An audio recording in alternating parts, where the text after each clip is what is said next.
Hey guys, how are you doing? Let's have a quick look at the iPhone 17 Pro deep blue color.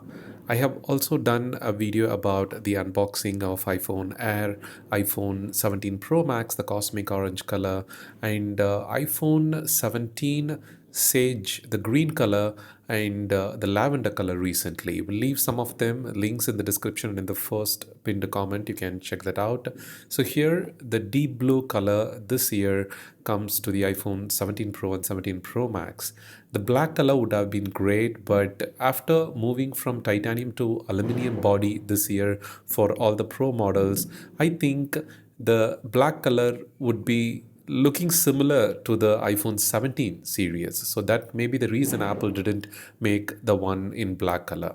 Also, just as I mentioned in other unboxing videos this year, the box packaging stickers are messed up a lot. So while unboxing your iPhone 17, anything, iPhone 17, iPhone Air, Pro or Pro Max, be careful little bit. For me, all the box packaging that I have unboxed with the iPhone 17 lineup had issues with the smooth opening, which is kind of a feel that we normally get, with the iPhone unboxing. But this year, it is definitely missing. Apple did some cost cutting or something messed up with the sticker of the box, the top and bottom side of the stickers.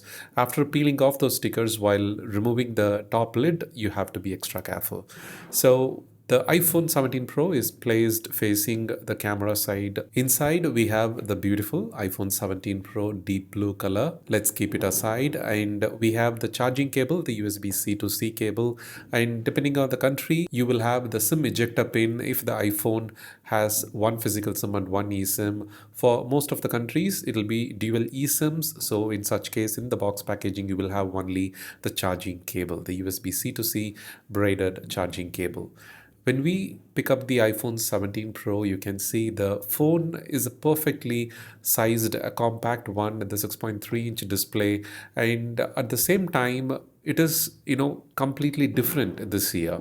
The titanium felt a lot premium, as I mentioned in our 17 Pro Max. This deep blue color kind of looking good, but the sides are now rounded edges, and the feel is overall kind of makes me to say that it feels like iPhone 17 or iPhone 16 is the one that I'm holding in my hand. The smooth edges are also kind of slippery, so I prefer wearing a proper case to give good grip to prevent any drop, accidental drop. If you are a person who takes care of the phone, absolutely you can use it without a case. And if you don't like a case, even though this year iPhone 17 series has the front and back improved ceramic shield glass, we still need to be extra careful depending on how it drops and where it drops, on which object or surface it touches, the damage could still be possible. You must have seen several videos and photos of the aluminum body itself getting damaged for drops in the corners and in the sides, so depending on how the drop happens and what material it touches, it is good to have a case to prevent such issues. The cutout, the rectangle camera layer cutout, everything looks and feels premium, but overall while holding and using the phone, I miss that stainless steel and titanium kind of premium feel this year with the iPhone 17 Pro and Pro Max series. The 6.3-inch display is perfect size for most users, and if you need the extra display size, extra battery power, you may consider going for the iPhone 17 Pro Max. And do share your thoughts in the comments, like whether you are consider getting iPhone 17 Pro for the first time or coming from older iPhone model, which iPhone model you are jumping to the iPhone 17 Pro or Pro Max this year. Thank you so much for watching. If you find this video useful, don't forget to subscribe for more useful iPhone, iPad and Mac related tips and tricks. Thank you and have a wonderful day.